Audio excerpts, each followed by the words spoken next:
Pessoal, bom dia. Sou Elbert, sou dirigente sindical aqui em BH. Hoje é dia 25 de março de 2020 e nós estamos vivendo aí a repercussão de mais uma fala, um pronunciamento do nosso excelentíssimo presidente da República, Jair Bolsonaro, em que ele mais uma vez se coloca contrário não só às práticas que têm sido tomadas por governos mundo afora para enfrentar a crise do coronavírus, essa crise sanitária e econômica e social, que é o coronavírus, como também contra todas as orientações das autoridades de saúde, a OMS, a OPAS, o próprio Ministério da Saúde, que vem orientando aí no sentido da necessidade de isolamento social, da necessidade de suspender atividades que não sejam essenciais para a economia. Mas Bolsonaro insiste em se colocar aí ao lado de uma parte do empresariado brasileiro que só pensa no lucro.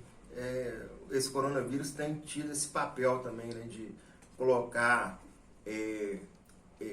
a verdade nua na nossa frente, As pessoas estão se revelando como elas são, A gente já tinha uma desconfiança em relação a isso, A gente já falava sobre essa questão aí da selvageria do capitalista brasileiro, Uma parte do capitalismo, dos detentores do capital no Brasil, que são absolutamente desprovidos de qualquer limite ético, de qualquer tipo de parâmetro moral, e isso tem vindo à tona dia a dia.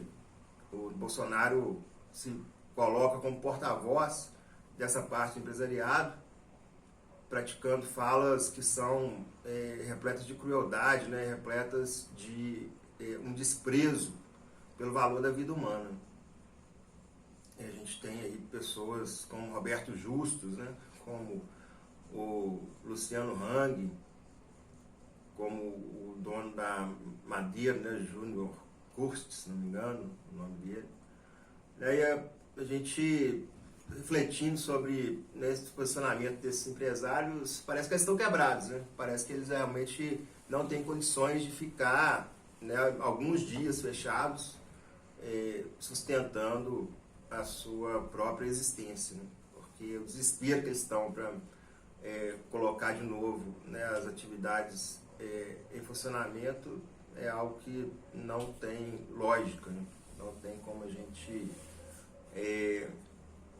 chegar a uma conclusão fazendo um raciocínio mínimo lógico aí, em relação ao que a gente está vivenciando, o desafio que é a gente tentar impedir que esse coronavírus tenha efeitos catastróficos aqui no Brasil, como está tendo lá na Itália, E eu até coloquei hoje um post no meu Facebook que para entender a dimensão do problema que a gente está vivendo, é necessário ter conhecimentos básicos de matemática e estatística, Pedir isso para o Bolsonaro realmente é muito, A gente não espera que ele tenha esse conhecimento, mas era de se esperar que ele confiasse em quem tem o conhecimento, Quem atua na área, A gente tem visto muitos vídeos aí no YouTube, Vários médicos, infectologistas, colocando a situação como ela se apresenta, dando relatos de dentro dos hospitais, As pessoas estão arriscando a própria vida aí para tentar conter essa epidemia, essa pandemia, e infelizmente o presidente da República joga isso por água abaixo, Todo esse esforço, a própria colocação da vida das pessoas em risco, os profissionais de saúde, não tem valor também o Bolsonaro, Porque quando ele vai para a televisão e fala tudo ao contrário do que seria o protocolo indicado pelas autoridades de saúde, ele simplesmente coloca as vidas das pessoas em um risco que é imensurável, O problema dessa pandemia não é nem a letalidade do vírus e nem a contração da infecção por parte da maioria da população aí, A maioria da população realmente não vai ter problemas graves. Mas tem duas coisas que são equivocadas na fala do Bolsonaro, né? Uma é o seguinte, falar que a maioria não vai ter sintomas graves da doença não significa falar que pessoas vão ter, que as pessoas não vão ter de forma alguma sintomas da doença que vão exigir que elas sejam internadas, que elas recebam tratamento hospitalar intensivo. Isso já está demonstrado, já está acontecendo aqui no Brasil, tem morte de gente jovem também acontecendo, porque a gente escolheu não testar as pessoas, é uma escolha burra, uma escolha que vai contra as melhores práticas aí que tiveram eficiência no controle dessa doença.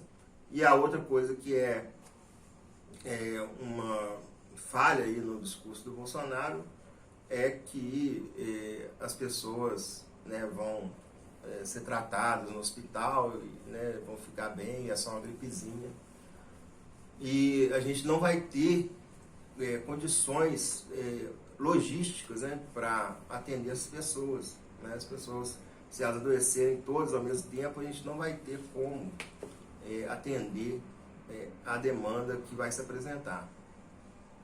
Então, a questão é muito mais de matemática e estatística realmente do que a própria gravidade do vírus. A questão é que ele se espalha de uma forma muito fácil e se a gente continuar circulando por aí, se reabrir escola, reabrir shopping, reabrir as empresas, a gente vai estar se contaminando, e aí propiciando que muita gente apresente os sintomas da fase mais aguda da doença. E eu mesmo, eu tive contato na segunda-feira passada, que foi antes de me colocar em isolamento, com várias pessoas, inclusive entre essas pessoas teve confirmação de coronavírus, pessoas que estão em isolamento aí por causa do coronavírus, apresentando todos os sintomas. E hoje, eu desde ontem estou tossindo, estou com uma coriza mais intensa, não tive febre, não tive dor de cabeça, que são outros sintomas, mas a questão é que a gente tem uma janela, uma janela imunológica aí que a gente precisa seguir. Na verdade, até o 14º dia, que é a necessidade da gente ficar em observação, a gente não fazer essa exposição aí se a gente tiver uma possibilidade de ter tido contato com o vírus. É por isso que a gente está em quarentena, a gente optou aí por se recolher para não ter essa possibilidade de que nós fôssemos vetor da transmissão desse vírus. No nosso trabalho normal diário, a gente tem contato com muita gente, só em um prédio que eu visito tem 600 pessoas, então, fora as agências, com essa questão toda aí, em relação às atividades bancárias, a gente tem tido uma demanda muito grande e se a gente fosse atender presencialmente, a gente acredita que poderia estar possivelmente transmitindo o vírus para muita gente. Então, por isso a nossa opção por se manter em quarentena, pelo menos nesse período aí mais agudo da crise que a gente está vivendo. Então, desculpe, gente. Então, o que a gente vem fazer aqui, analisar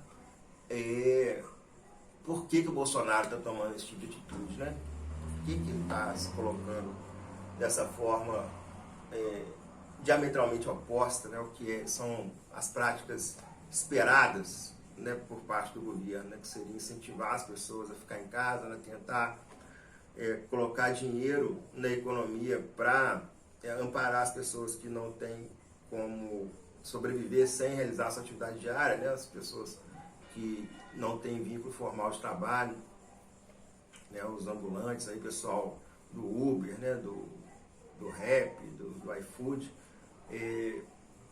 Parece que o Bolsonaro está realmente apostando no cenário pós-pandemia, que se as pessoas seguirem o que ele está falando, ele já está dando as mortes como uma coisa precificado, vamos colocar assim.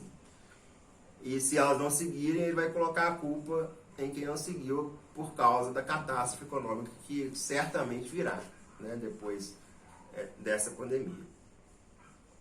Né, o que a gente não concorda, né, e acho que a maioria absoluta das pessoas não concorda, é você colocar apenas como um número, né, a questão de milhares, dezenas de milhares, talvez centenas de milhares de vidas aí que podem ser perdidas por causa dessa pandemia.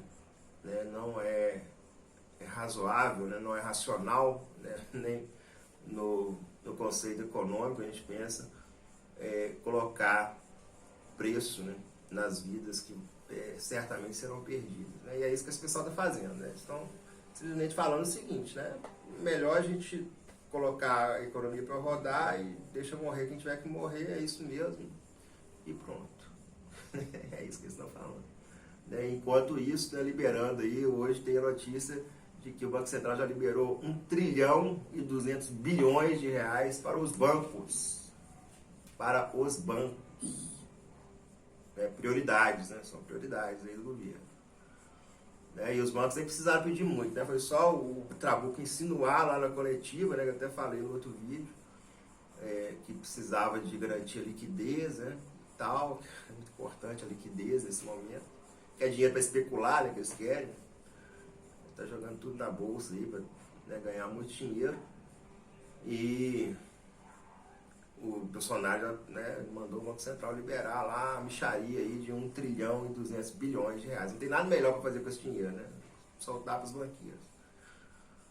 Gente, então, assim, é um escárnio, né? Infelizmente a gente está à deriva aí, né? O Bolsonaro escolheu fazer uma guerra política, né, em meio a essa crise sanitária aí, né, econômica e social que a gente está vivendo, e é a pior escolha, a nosso ver, que poderia ter sido feita por ele, né? A gente espera que ele colha todas as consequências por essa opção que ele fez, né, que ele tenha o desgaste político que ele merece e que nós consigamos nos ver livres dessa mazela, né, que é o Bolsonaro, né, essa verdadeira chaga, né, que está atormentando aí a nossa vida, o nosso país. Certo, pessoal?